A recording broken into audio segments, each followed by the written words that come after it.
Hello friends, आज हम बात करने जा रहे हैं बॉलीवुड के ऐसे दो दिग्गज कलाकारों की जिनकी आपस में नहीं बनती थी। जिनमें एक थे दिलीप कुमार और दूसरे थे बड़बोले कहे जाने वाले राजकुमार। जहां एक और राजकुमार अपने कड़कपन और बड़बोले स्वभाव के कारण जाने जाते थे, वहीं दिलीप कुमार भी अपनी सादगी और सहजता के लिए मशहूर थे। आज हम आपको फिल्म सौदागर की शूटिंग के दौरान हुए एक विवाद के बारे में बताने जा रहे हैं, जो शायद ही आपने पहले कभी सुना हो। सौदागर साल 1991 में रिलीज हुई थी, जिसमें दिलीप कुमार और राजकुमार दोनों दोस्तों के रूप में नजर आए थे। जहां फिल्म में दोनों जिगरी दोस्त के रूप में नजर आए थे, वहीं असल जिंदगी में दोनों एक दूसरे को देखना तक भी पसंद नहीं करते थे। अब हम आपको बताने वाले हैं वह घटना जो फिल्म के गीत इमली का बूटा बेरी के बेर की शूटिंग के दौरान हुई थी। जब मना करने के बावजूद भी राजकुमार ने मुट्ठी भर गुलाल फेंक दिया था दिलीप कुमार के मुंह पर, और दिलीप कुमार की आंखों में हो गई थी बुरी तरह जलन,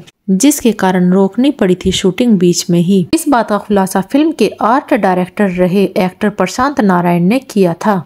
प्रशांत नारायण बताते हैं कि दिलीप कुमार ने गाने की शूटिंग से पहले असिस्टेंट से कहा था कि वो कॉन्टैक्ट लेंस पहने हुए हैं, इसलिए कोई उन पर गुलाल नहीं फेंके। और यह जानने के बाद 3 अलग अलग लोग राजकुमार के पास पहुंचे, जिन्होंने राजकुमार से कहा कि दिलीप कुमार के चेहरे पर रंग न फेंके। और जब शूटिंग शुरू हुई तब डायरेक्टर सुभाष घई ने स्पेशली राजकुमार से जाकर कहा कि वह बस एक चुटकी रंग ही दिलीप कुमार को लगाए। प्रशांत कहते हैं, जब 4 लोग आपसे एक ही बात को आकर बोले तो आपको गुस्सा तो आएगा ही। और ऐसा ही कुछ हुआ राजकुमार के साथ, क्योंकि वैसे भी राजकुमार अपने जिद्दी और अक्खड़ स्वभाव के कारण जाने जाते हैं, तो ऐसा ही कुछ राजकुमार ने शूटिंग पर कर दिखाया। प्रशांत बताते हैं, जैसे ही शूटिंग शुरू हुई तो दिलीप कुमार साहब और राजकुमार साहब दोनों आमने सामने आकर खड़े हुए, और वह बीच में एक ट्रे लेकर खड़े थे जिसमें होली के रंग रखे गए थे। और जैसे ही एक्शन कहा गया, राजकुमार ने एक मुट्ठी रंग ले लिया, जबकि उन्हें केवल एक चुटकी रंग ही लेना था। इसके बाद उन्होंने गुलाल से भरी मुट्ठी दिलीप कुमार साहब के चेहरे पर फेंक दी,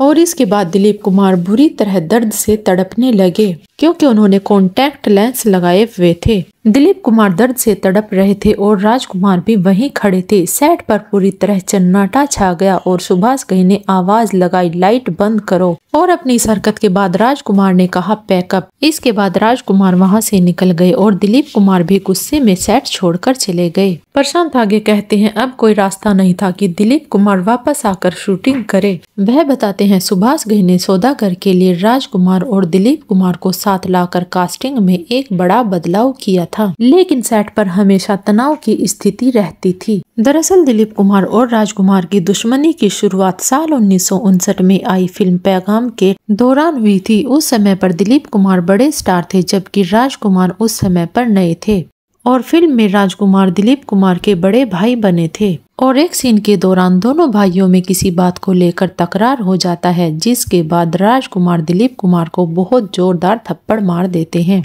और वह थप्पड़ इतना जोरदार था कि दिलीप कुमार उसके बारे में सोच भी नहीं सकते थे, जिसके बाद दिलीप कुमार बुरी तरह हिल गए थे। कहा जाता है, दिलीप कुमार को उम्मीद नहीं थी कि उनके स्टारडम को देखते हुए कोई नया एक्टर इस तरह झन्नाटेदार थप्पड़ उन्हें मार सकता है। आखिरकार राजकुमार ने दिलीप कुमार को इतना जोरदार थप्पड़ क्यों मारा था, इसकी वजह तो कभी सामने नहीं आ पाई, लेकिन दिलीप कुमार ने कभी राजकुमार के साथ काम न करने की कसम खा ली थी। लेकिन जैसे तैसे करके 36 साल बाद सुभाष घई ने फिल्म सौदागर के लिए दोनों को मनाया। कहा जाता है, निर्देशक सुभाष घई ने राजकुमार को मनाने के लिए उन्हें समझाया था कि सौदागर में उनके सामने दिलीप कुमार के अलावा कोई एक्टर खड़ा नहीं हो सकता। और फिर उन्होंने दिलीप कुमार से भी कहा कि राजकुमार उनके बड़े फैन हैं, और दिलीप कुमार इस बात से खुश हुए और राजकुमार के साथ फिल्म करने के लिए राजी हो गए। जैसे तैसे करके दोनों फिल्म करने के लिए तो तैयार हो गए, लेकिन सेट पर हमेशा तनाव की स्थिति रहती थी। और जैसे तैसे करके सुभाष घई ने 2 दुश्मनों के बीच एक सुपरहिट फिल्म बनाई। दोस्तों, आपका दिलीप कुमार और राजकुमार जैसे महान कलाकारों के बारे में क्या कहना है, हमें कमेंट में जरूर बताएं।